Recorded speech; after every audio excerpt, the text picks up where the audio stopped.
Muy buenas tardes, muy buenos días, buenas noches, estimados estudiantes.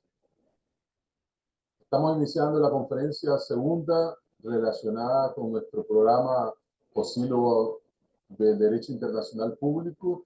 En la unidad número 2 abordaremos los sujetos de la relación jurídica para el derecho internacional público. Como sabemos, vamos a hablar de los estados como el sujeto originario y el sujeto preponderante en las relaciones internacionales, pero también hay otros sujetos derivados o secundarios como los organismos internacionales, entre otros. Los objetivos de aprendizaje serán comprender el rol de los sujetos internacionales, justificar la relevancia del Estado como sujeto fundamental en las relaciones internacionales, identificar las formas de nacimiento, clasificación de los estados y su reconocimiento, y demostrar el rol de la persona como sujeto beneficiario de las normas internacionales. Este es el temario que estaremos abordando desde los conceptos de sujetos internacionales hasta llegar al último ítem, el individuo como sujeto excepcional. Empecemos con el tema 1. ¿Qué son los sujetos internacionales? Hay una definición genérica que nos dice que son aquellas personas soberanas cuyo comportamiento regula directamente el derecho internacional. Desde ese punto de vista, vemos que ya hay una limitación porque habla de personas soberanas, lo cual nos indica que este concepto es aplicable únicamente para los estados. ¿Por qué? Porque ¿quiénes son las personas soberanas? Los estados. Los organismos internacionales, como veremos, no poseen soberanía, que es un atributo, un principio esencial del Estado, junto a sus tres elementos, que son territorio, población y gobierno. Hay otras definiciones que hablan que son aquellos sujetos capaces de asumir responsabilidades por las infracciones de la norma internacional. Aquellos que están legitimados para reclamar su incumplimiento y que van a diferenciarse entre sí por su constitución, por su naturaleza. Yo me apuntaría más a establecer un concepto que diga que todo ente que posee capacidad jurídica para ser titular de derechos y obligaciones internacionales y en particular para participar en la creación, el cambio, modificación de las normas, también que pueda relacionarse con otros sujetos y hacer valer sus derechos mediante una reclamación internacional. Como vemos, un concepto mucho más amplio, pues aplicable no solo a los estados, sino a estos otros sujetos que han aparecido en el campo internacional. ¿Cuáles serían entonces las teorías en relación a los sujetos del dicto? Entonces tenemos en primer lugar una teoría que la defiende Hans Kelsen y la otra teoría que es la teoría de la responsabilidad que la defienden Eutatiader y Wendell.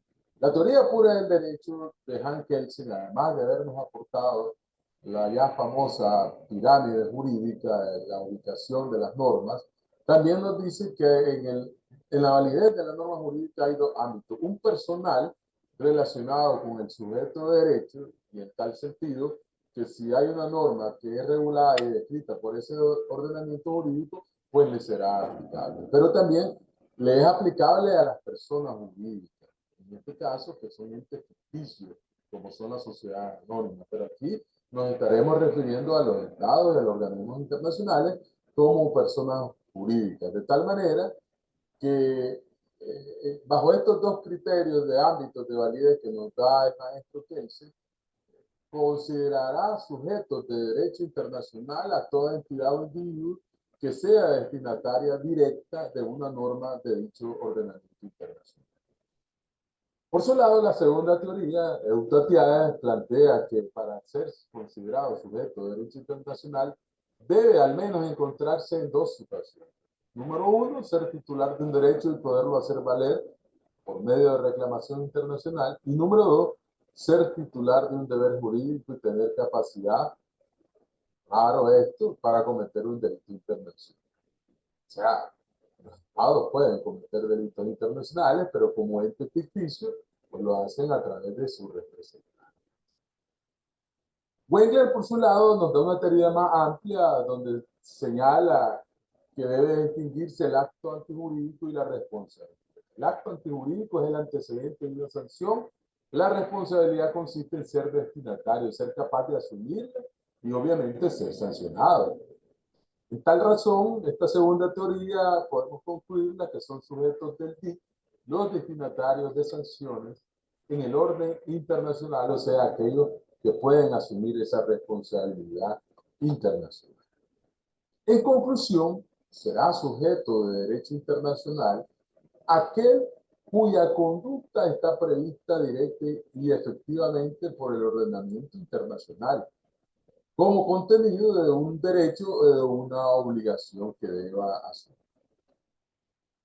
¿Cuáles serían entonces los sujetos internacionales? Ya hemos dicho, el sujeto típico, tradicional, originario del Estado. Los sujetos atípicos van a ser las organizaciones internacionales. Así porque el Estado tiene estas características.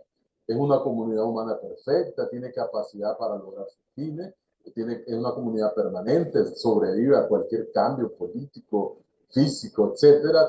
Tiene capacidad de elegir a través del autogobierno, decide su política interna y externa a través del principio de independencia, tiene ordenamiento jurídico efectivo, que es la capacidad de aplicar sus normas y sancionar, y establece relaciones internacionales a través del derecho de delegación activa o pasiva, y tiene un territorio donde se da el ámbito espacial de validez para una población determinada y donde ejerce un poder determinado.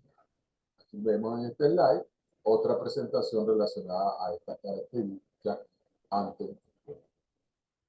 No debemos olvidar que además de los tres elementos esenciales, población, territorio y poder, destacamos el principio de la soberanía como un atributo esencial del Estado, y así lo vemos bien establecido en el artículo 2 de nuestra Constitución Política. Me permito leer, dice el artículo 2 en resumen: la soberanía nacional reside en el pueblo, la ejerce a través de instrumentos democráticos, decidiendo y participando libremente en la construcción y perfeccionamiento del sistema económico, político, cultural y social de la nación. El poder soberano lo ejerce el pueblo por medio de su representante elegido por el sufragio universal, igual, directo y secreto, sin que ninguna otra persona o reunión de personas pueda arrogarse esta representación, a través de los mecanismos del referéndum o del plebiscito. De tal manera entonces que la soberanía viene siendo un poder supremo que la nación o el Estado tiene para gobernarse por sí mismo y tomar sus decisiones sin injerencia extranjera. Es la capacidad de un país para ejercer su autoridad sobre su territorio, gobierno y ciudadanos. Esto se relaciona con dos leyes que aquí las mostramos en este slide. En el caso de Nicaragua tenemos la ley número 919, que es la ley de seguridad soberana de la República, la cual en el artículo 1 establece como objeto preservar, promover y mantener la seguridad soberana. Por otro lado, destacamos la ley 693, que es la ley de soberanía y seguridad alimentaria y nutricional, cuyo objeto es garantizar el derecho de todas y todos los nicaragüenses de disponer de los alimentos suficientes, inocuos, nutritivos, acorde a las necesidades vitales que requieren nuestra ciudadanía, nuestra población. De tal manera que es un elemento fundamental relacionado con el tema de la soberanía. En segundo orden, destacamos a los organismos internacionales. Ya dijimos, el Estado es el sujeto originario, el sujeto per se, por excelencia. No obstante, los organismos internacionales, a partir de inicios del siglo XX, particularmente después de 1940, van a empezarse a cuestionar su aparición y, por lo tanto, si tienen o no personalidad jurídica internacional. Estará el debate de los doctrinarios en relación a eso, lo cual va a ser resuelto tanto por la jurisprudencia como la práctica internacional. Así que destacamos los artículos 104 y 105 de la Carta de Naciones Unidas, donde dice: la organización gozará en el territorio de cada uno de sus miembros, o sea, todos los integrantes, todos los que han ratificado y suscrito la Carta de San Francisco, de la capacidad jurídica que sea necesaria. Vean que es limitativa para el ejercicio de sus funciones y la realización de sus propósitos. Quiere decir que estos sujetos internacionales, llamados organismos, van a estar en dependencia de lo que diga su carta constitutiva, su tratado, y acorde a las funciones que los estados le asignen en ese instrumento constitutivo. De tal manera que diferenciamos ambos sujetos. El Estado tiene soberanía, los organismos no poseen soberanía, dependen de sus funciones y fines. Ya reiteramos en la Carta Constitutiva, los derechos de un Estado nacen precisamente de ese elemento fundamental, llamado, de ese principio, atributo llamado soberanía. En cambio, los derechos de los organismos dependen de los que los Estados miembros le van estableciendo desde el punto de vista funcional. Los estados tienen un órgano legislativo que aprueba la ley, en cambio los organismos internacionales no tienen un órgano legislativo. Por último, el Estado tiene esos tres elementos esenciales: territorio, población y gobierno, más el atributo llamado soberanía. En cambio, los organismos internacionales carecen de esos tres elementos y, por supuesto, tampoco tienen soberanía. Como decía Jean Baudin, la soberanía es el poder absoluto y perpetuo de una república. En segundo tema, analizaremos la forma de nacimiento de los estados. O sea, aquí recurrimos a analizar que primero nacen por fenómenos históricos. La mayor parte de los estados han nacido por formaciones históricas, como fue Francia, Alemania misma, Japón, Inglaterra, ¿verdad? Los primeros estados que han nacido producto a esos procesos históricos de surgimiento en el viejo mundo, en Europa. También pueden aparecer por revolución social. Se menciona uno de los casos particulares, la Rusia, después de la caída del zarismo en 1917, va a nacer una nueva república. Luego se fue haciendo como un sistema federado o confederado en sus inicios, que se llamó Unión de Repúblicas Socialistas Soviéticas, hasta llegar a lo que hoy es la República de la Federación de Rusia o República Federativa.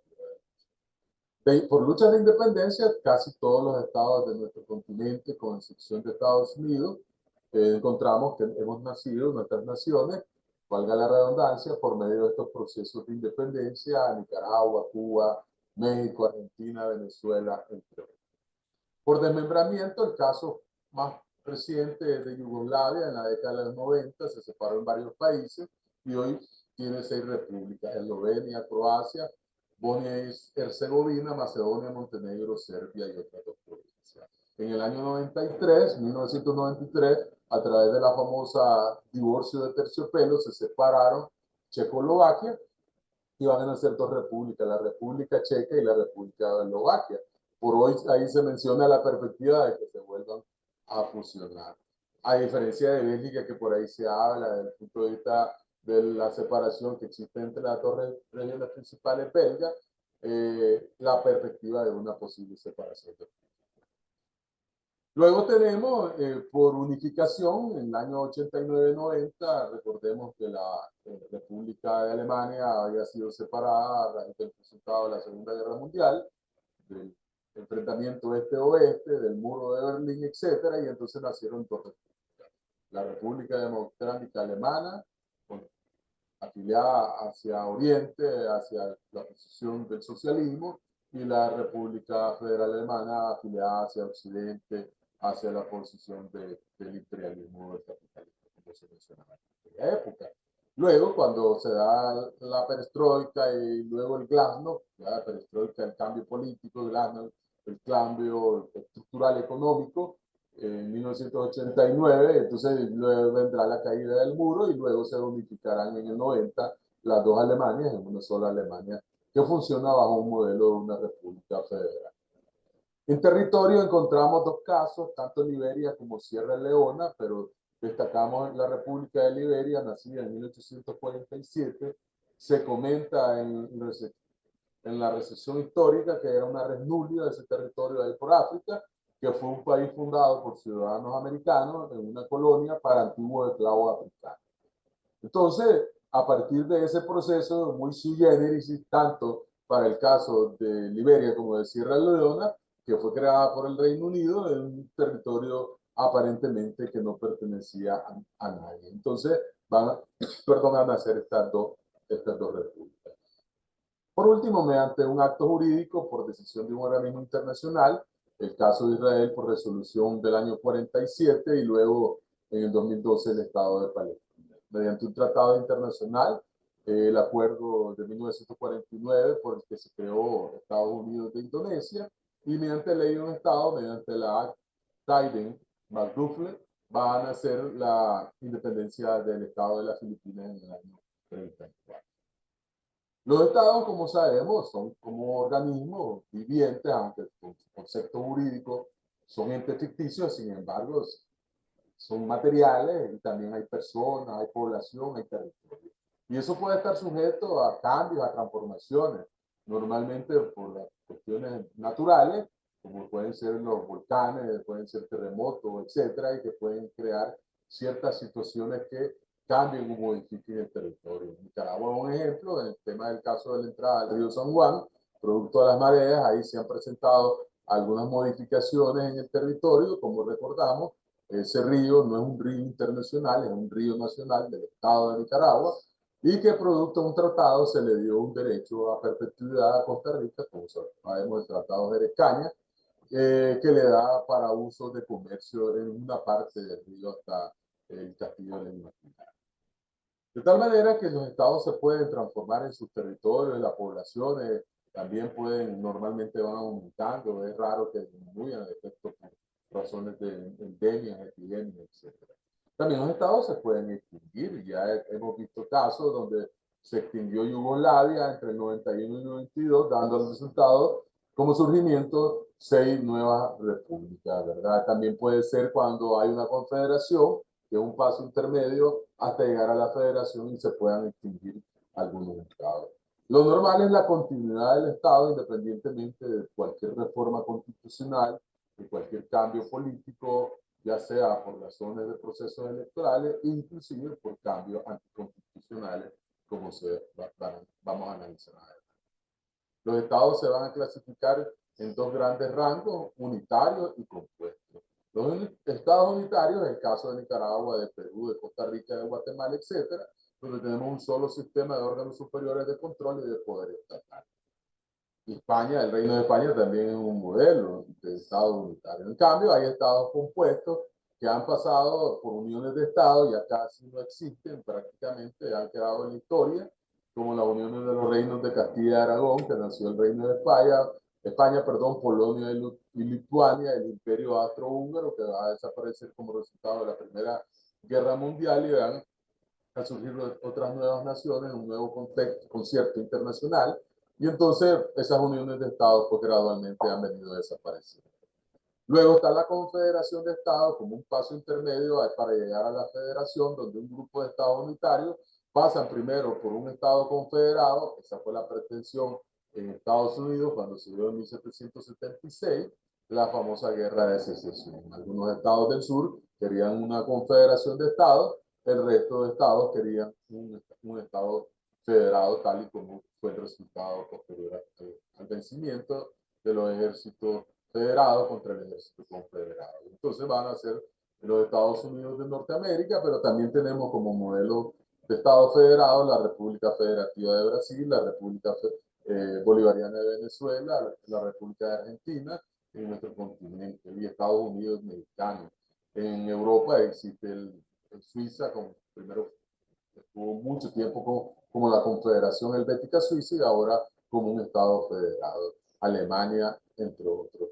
Debo aclarar que el Reino de España es una república, no es un Estado federado, también tiene comunidades autónomas, pues le han otorgado en gran medida mucha autonomía, algunos están reclamando independencia, como es el caso del País Vasco y de Cataluña, y que ha generado muchos conflictos de carácter político. En el caso de Nicaragua tenemos dos comunidades o regiones autónomas con una autonomía relativa otorgada a través del Estatuto de Derecho y Garantía de la Costa de Caribe. Pero eso no implica que una secesión o una separación de nuestro Estado unitario. Entonces, en los modelos federados hay una agrupación interestatal que distribuye las funciones entre todos los estados con órganos centrales, órganos federales y órganos locales que son los gobiernos estatales. En algunos casos se le otorgan algunas competencias mínimas a esos órganos estatales para ciertas actividades vecinales con otros estados que están cerca de ellos. En el caso de México y en el caso también de Suiza, que tienen facultades para determinados tratados de vecindad. En este slide podemos ver también lo que acabamos de exponer. Un caso muy especial es lo que se le conoce como la Comunidad Británica de Naciones, que es una forma de organización a la cual pertenecen una cantidad de estados. La mayoría han sido parte de la corona inglesa, como se le llama, y entonces ellos guardan una cierta fidelidad al soberano, anteriormente a la reina Isabel y luego hoy pues al rey Carlos III. Y tienen una libre asociación de comunidades, como su nombre lo dice, Commonwealth, de ayuda, de apoyo, y que en este caso pues se trata de promover aspectos culturales, económicos, entre otros. Y entonces ahí tenemos desde Canadá, Australia, Belice, aquí cerca de nosotros, algunas islas caribeñas que fueron antes pues colonias inglesas y que obtuvieron su independencia reciente en el siglo pasado. Es importante diferenciar a propósito de la Commonwealth, porque a veces se confunde y no sabemos distinguir qué es Inglaterra, qué es el Reino Unido, qué es Gran Bretaña. Como vemos en el mapa, Gran Bretaña está formada por la isla principal o mayor, en la cual se encuentran a nivel político tres países fundamentales. Encontramos a Inglaterra, encontramos a Escocia y encontramos a Gales. Todo ello forma parte de lo que es Gran Bretaña. En tal sentido, Inglaterra viene siendo una de esas cuatro naciones, junto a Escocia, Gales e Irlanda del Norte, que forman parte, ¿verdad?, del Reino Unido junto a Gales. En la isla de Irlanda, que como vemos en el mapa está dividida en una gran parte para la República de Irlanda, que se independizó del Reino Unido, y la que sí forma parte del Reino Unido es Irlanda del Norte, aquella partecita que vemos ahí en color como rosa. Entonces, tenemos que acatar que el Reino Unido viene siendo el Estado a nivel internacional que es reconocido por la comunidad internacional y en la cual está integrado por Inglaterra. O sea, Inglaterra no es Estado como tal, a quien se le reconoce personalidad jurídica internacional es al Reino Unido. Y entonces, pero sin embargo está formado por estos cuatro países que se llaman Inglaterra, Escocia, Gales e Irlanda. Inglaterra viene siendo una de esas cuatro naciones que forman parte del United Kingdom. Su territorio está formado geográficamente por la parte sur y central de Gran Bretaña, que comparte junto a Escocia y Gales y otras cantidades de islas. Como sabemos, su capital es Londres y que tiene pues, esas características muy particulares. En conclusión, ¿cuál es la diferencia entre el Reino Unido y Gran Bretaña? Bueno, Gran Bretaña es la gran isla donde están formadas por Inglaterra, Escocia y Gales, como lo hemos dicho antes. El Reino Unido comprende Gran Bretaña, Irlanda del Norte, Escocia y Gales. Entonces el Reino Unido es el sujeto de derecho internacional y en alguna medida, pues por temas a veces de regionalismo, se recomienda no usar el término inglés, más bien usar el término británico, pues ellos se consideran británicos. Y ojo pues con los temas políticos, sobre todo de las Irlandas, donde hay una separación entre temas incluso religiosos del protestantismo y el catolicismo. El tercer tema sería reconocimiento de Estado y reconocimiento de gobierno. Pues ahí estaremos abordando que el reconocimiento de Estado es el acto por el cual las demás naciones miembros de la comunidad internacional se hacen sabedoras que ha surgido un nuevo Estado para efectos internacionales. Su efecto es que un acto irrevocable se otorga a partir del reconocimiento, sea individual o colectivo, a esa personalidad jurídica del nuevo Estado. En cambio, el reconocimiento de gobierno es cuando se da conformidad para continuar en las relaciones de intercambio normales, políticas, culturales, económicas, y esto se da por cambios habituales de gobierno o también por cambios violentos de golpe anticonstitucional o golpe de Estado. Ahí se muestra a través de los cambios habituales de gobierno, a través de los mensajes de felicitaciones, o también de forma tácita para establecer continuar las relaciones diplomáticas o consulares o restablecerlas, etc. Y el reconocimiento colectivo que se puede dar aprovechando una conferencia internacional en un organismo como la ONU, la CELAC o la Organización de Estados Unidos. Perdón, en el caso de reconocimiento de gobierno hay varias doctrinas. Decimos, reconocer Estado es un acto irrevocable. Si un Estado o un grupo de Estados reconocen, no pueden echarse para atrás, como se dice coloquialmente. En cambio, el reconocimiento de gobierno, sí, cualquier gobierno que cambia, en un momento puede cambiar sus relaciones con otro Estado. Eso, perdón, con otro gobierno. De tal manera que todo eso tenemos que diferenciar. A partir de que diferenciamos reconocimiento de Estado y reconocimiento de gobierno, también vemos que hay varias doctrinas. La primera es la Jefferson de 1792, era secretario de Estado en ese entonces y se da en el contexto del aguillotinamiento del rey Luis XVI en como sabemos, 1789, Revolución Francesa. 2 años después van a guillotinar al rey y a María Antonia. Entonces, dice Jefferson, instruyendo a su ministro, que era su embajador en París, y abro comillas, va de acuerdo con nuestros principios de determinar que un gobierno legítimo es aquel creado por la voluntad de la nación, sustancialmente declarada. Luego expresaría, evidentemente, no podemos negar a ninguna nación ese derecho sobre el cual nuestro propio gobierno se cumple. Que cualquier nación puede gobernarse en la forma que le plazca y cambiar de esa forma su propia voluntad.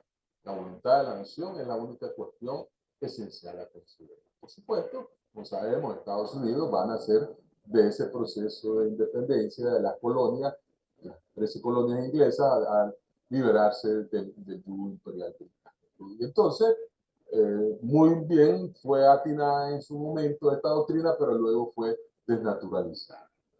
Luego tenemos la doctrina Tovar de 1907, atribuida al que fuera canciller del Ecuador, Carlos Tovar, en una carta que envía el 15 de marzo de ese año al cónsul de Bolivia en Bruselas, y dice lo siguiente, abrimos comillas: las repúblicas, por su buen nombre y crédito, aparte de otras consideraciones humanas y altruistas, deben intervenir de modo indirecto en las decisiones de las repúblicas del continente. Esta intervención podría consistir, a lo menos, en el no reconocimiento de gobiernos de hechos surgidos de revoluciones contra la Constitución. Recordemos que ese fue un periodo de 1900 adelante, la Revolución Americana, 1917, luego la Revolución de Octubre, la Revolución Bolchevique, y más adelante, pues las revoluciones en nuestro continente, la del 59 de Cuba, intentos de revoluciones en países de América del Sur, la Revolución Nicaragüense en Nicaragua en 79, entre otros. Entonces, es una doctrina bastante radical, podríamos analizarla en ese contexto. Luego viene la doctrina Wilson de 1913, alrededor de un discurso pronunciado por el presidente norteamericano, donde, abro comillas, la cooperación solo es posible cuando está sostenida en todo momento por el proceso ordenado del gobierno justo que se funda en el derecho, no sobre la fuerza arbitraria o irregular. Mantenemos, como estoy seguro que los líderes de los gobiernos republicanos mantienen donde quiera, que el gobierno justo reposa en el consentimiento de los gobernados, que no puede haber libertad sin el orden basado en el derecho y sobre la conciencia y la aprobación pública. El desorden, las intrigas personales y el desafío de los derechos constitucionales debilitan y desacreditan al gobierno. No tenemos simpatía por quienes buscan detentar el poder gubernamental para su ambición o interés personal, diría la doctrina Wilson. Como vemos, entonces, la posición del gobierno americano a raíz de los acontecimientos en México, una revolución mexicana, los enfrentamientos internos que se van a dar después entre los mismos líderes de la revolución, y entonces, pues, se trata de no reconocer estados porque, según esos principios que los Estados Unidos propongan, están en contra de esos aspectos elementales. Luego tenemos la doctrina Estrada del año 1930, formulada por el que fuera secretario de Relaciones Exteriores de México.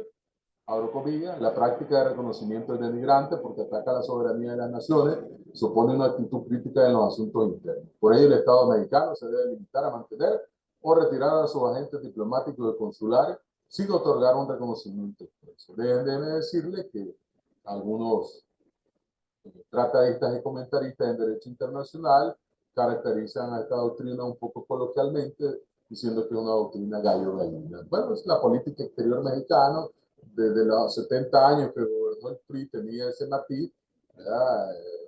Te reconozco, pero no te reconozco, te acepto, pero no te acepto, ¿verdad? Y a veces pues retiraban sus agentes diplomáticos para demostrar su inconformidad, con lo cual eso implica romper relaciones con un gobierno determinado. Esa política no ha cambiado mucho, fíjense, a pesar de tener ahora un nuevo modelo de gobierno, como sabemos, pues que perdieron los priistas, han aparecido otros gobiernos, desde los de derecha PAN, como se llama, y Morena ahora por el actual presidente mexicano. Hay otras doctrinas más, como la de Betancourt, Kennedy y Mann. La Betancourt y Kennedy son similares, plantean no reconocer gobiernos sufridos por golpe de Estado. En cambio, la doctrina Mann sí, que era el exsecretario de Asuntos Latinoamericanos, Thomas Mann, contradice las doctrinas anteriores y sí plantea la posibilidad de reconocer gobiernos sufridos de golpe de Estado. O sea, hay que analizar la perspectiva, el contexto, entre otros. Por último, veremos el tema 4, los sujetos atípicos del DIC. Ya hemos hablado y hemos dicho que los sujetos típicos tradicionales son los estados, pero también existen algunos estados con subjetividad jurídica internacional parcial.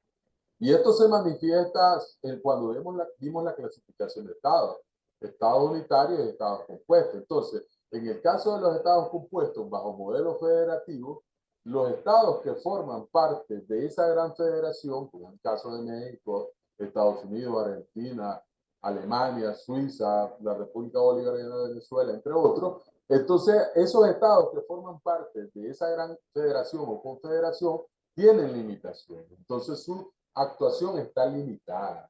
Por eso es que se dice que tiene subjetividad jurídica parcial. Algunos les asignan determinadas atribuciones, como es lo que vemos aquí en esta disposición constitucional suiza, en el artículo 9, que de manera excepcional los cantones o los estados que forman parte de la Federación Suiza pueden hacer acuerdos con otros estados extranjeros, pero en temas muy reservados, como relaciones de vecindad, de policía, entre otros. También aparecen los estados con capacidad limitada, son aquellos estados, microestados, que están asentados o enclavados en un territorio, como es el caso de Andorra, Mónaco, San Marino, el Principado de Liechtenstein, entre otros. Y entonces estos dependen del reconocimiento que les da a ese estado donde están enclavados. Por lo tanto, su capacidad de actuar es limitada, diferente a la de la subjetividad jurídica parcial. Como sujetos atípicos también hemos visto los organismos internacionales, ya hemos hablado de ellos, solamente decir que dentro de los sujetos atípicos es uno de los más relevantes por producto de la creación de organismos internacionales, sobre todo después de 1945 como resultado de la Segunda Guerra Mundial. Aparecerá como un sujeto atípico lo que se llama el CICR, Comité Internacional de la Cruz Roja, que va a tener como un embrión en el año 59, cuando este señor suizo, Henry Dunant, observó o vio los resultados de esta batalla de Solferino y vio lo catastrófico que es una guerra, y entonces buscar la creación de condiciones para prestar asistencia a los heridos de guerra, a los prisioneros. Entonces, a partir de ahí, desde el año 1863, se van a ir creando una serie de condiciones y van a ser en el 64 la primera convención de Ginebra sobre el trato humano a los heridos y protección del personal sanitario, médicos y enfermeras que andan en los conflictos. Este CICR está integrado por varias federaciones internacionales, la Media Luna Roja, el Movimiento Internacional de la Cruz Roja, entre otros. Sus principios son humanidad, imparcialidad, neutralidad, independencia, voluntariado, unidad y universalidad. Su estatuto jurídico son los 4 convenios de Ginebra, más sus 2 protocolos adicionales que todos tratan sobre la protección a las víctimas de guerra, incluso ahora bienes personales al personal sanitario, a los POW, como se le llama en inglés, prisioneros de guerra, entre otros. Entonces, como vemos, a partir de los 4 convenios de Ginebra, aprobados entre el 47 y el 49, y sus 2 protocolos adicionales van a ser la base jurídica que le da la actuación en tiempos de conflictos armados. Y a partir de las modificaciones se van a diferenciar dos tipos de conflictos armados. En un primer momento, solo podían participar en los CAI, que eran los conflictos armados internacionales, o sea, cuando hay guerra entre dos estados. Y la función era socorrer a los militares heridos, a los enfermos, a los náufragos, visitar a los prisioneros de guerra, intervenir a favor de la población civil y velar por el trato a las personas protegidas y ahora los bienes culturales, de patrimonio cultural. A partir de la reforma y del segundo protocolo se van a crear los CANI, conflictos armados no internacionales, que como vemos se pueden producir a lo interno de los estados. En muchos países latinoamericanos, inclusive en África, aparecen estos conflictos y entonces también hay que socorrer a personas. Hay una serie de actividades que desarrolla el CICR, pero me interesa centrarme en que, aunque lo veremos más adelante, que sepan diferenciar que el derecho internacional humanitario, a partir de esto, se llama jus in bello, que es el derecho que regula la forma en que se deben comportar o conducir las actividades. Dirán ustedes, es contradictorio porque la guerra está prohibida. Bueno, eso dice la Carta de Naciones Unidas, que los estados renuncian a la guerra como un medio de solución a los conflictos internacionales. A pesar que está normado, es la realidad otra. Y en ese contexto, el jus in bello trata de limitar los sufrimientos causados en los conflictos armados a todas las partes y sobre todo a la población que es la más desprotegida. El jus ad bellum, a diferencia del jus in bello, es el derecho al empleo de la fuerza, el derecho a hacer la guerra. Por eso es que la guerra, desde el punto de vista del contexto de la norma internacional, debe declararse. Si ustedes se fijaron, cuando Hitler invadió los países europeos, empezando por Polonia, luego Checoslovaquia, etcétera, declaró la guerra, porque era considerado un elemento normativo dentro de la práctica consuetudinaria desde antes de la Primera Guerra. De tal manera, entonces, que el DIH va a ser el derecho internacional humanitario con una especialidad propia del campo. Ya lo vemos ahí cómo se divide, los 4 convenios para proteger heridos y enfermos en campaña, convenio para mejorar la suerte de los heridos, enfermos y náufragos en el mar, convenio a los POW, prisioneros de guerra, y convenio a personas civiles, más los protocolos adicionales que reafirman y desarrollan los 4 convenios, e incluyen los CANE e incluye la protección a los bienes culturales. Luego tenemos la Santa Sede como un organismo muy especial, establecido a través del Codex Juris Canonis, que es el código canónico, que establece que la Santa Sede, que es la reunión del Romano Pontífice y de sus órganos superiores, las congregaciones, los tribunales y los oficios, forman parte de lo que es la Santa Sede. De tal manera que, como recordamos, en la Edad Media la Iglesia llegó a ser dueña de 3/4 partes de las tierras europeas. Luego, cuando se produjo la división entre el catolicismo y el protestantismo, y se dieron una serie de conflictos con las monarquías, entonces la Iglesia Católica empezó a perder fuerza y empezó a perder. De tal manera que se llega a 1929 con el Tratado de Letrán, que Italia le va a reconocer, en primer lugar, la soberanía de la Santa Sede y también le va a dar un territorio bastante exiguo en la Ciudad del Vaticano, donde se asienta la Santa Sede. Entonces, la Santa Sede es el organismo de derecho internacional que se le reconoce el derecho de delegación activa y pasiva. Incluso puede celebrar tratados que ellos le llaman concordatos, ¿verdad? Y pueden abrir embajadas o pueden también recepcionar embajadas en el territorio de la Ciudad del Vaticano. La Santa Sede entonces goza de personalidad jurídica internacional y le es aplicable la Convención de Viena sobre relaciones diplomáticas del año 1961. Ellos establecen una misión de ellos que se llama nunciatura, los nuncios, el equivalente a los embajadores o los internuncios.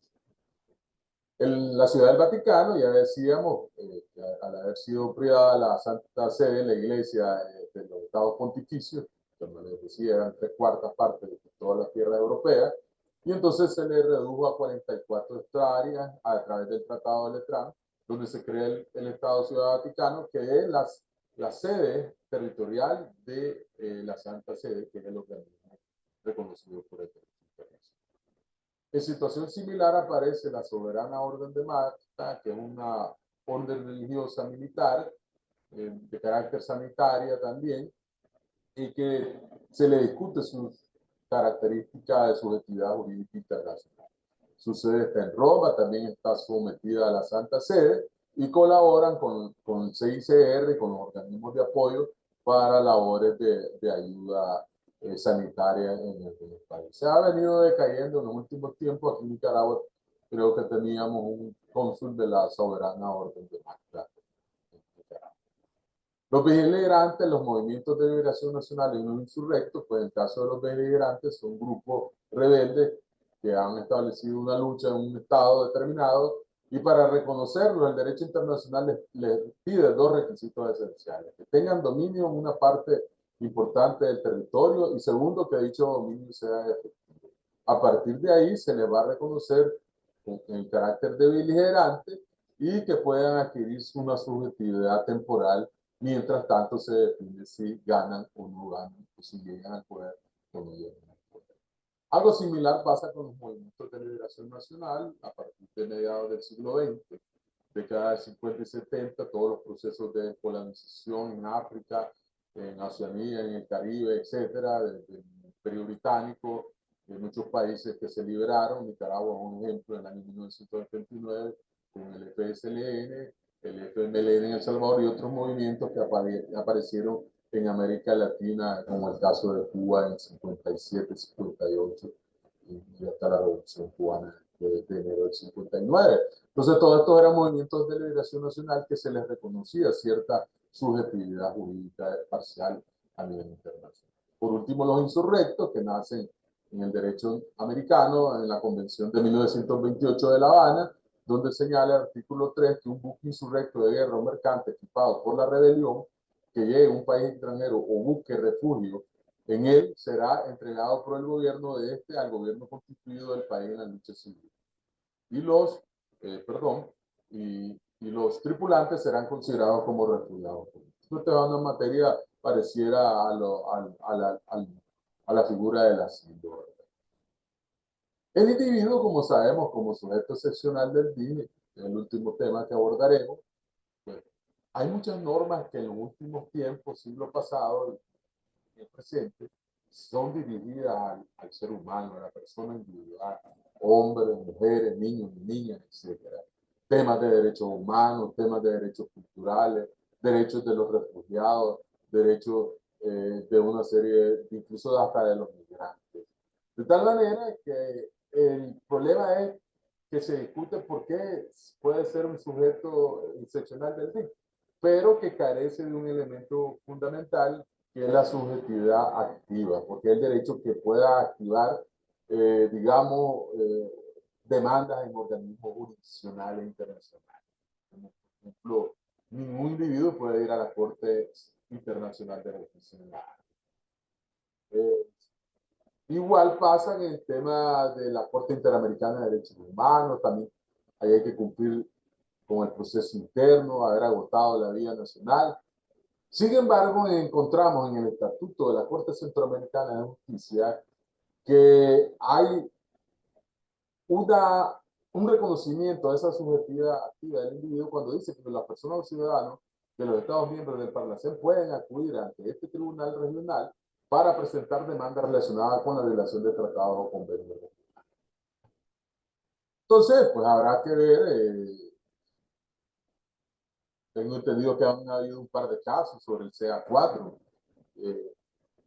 El tema de la efectividad, que esa sentencia los estados la cumplan.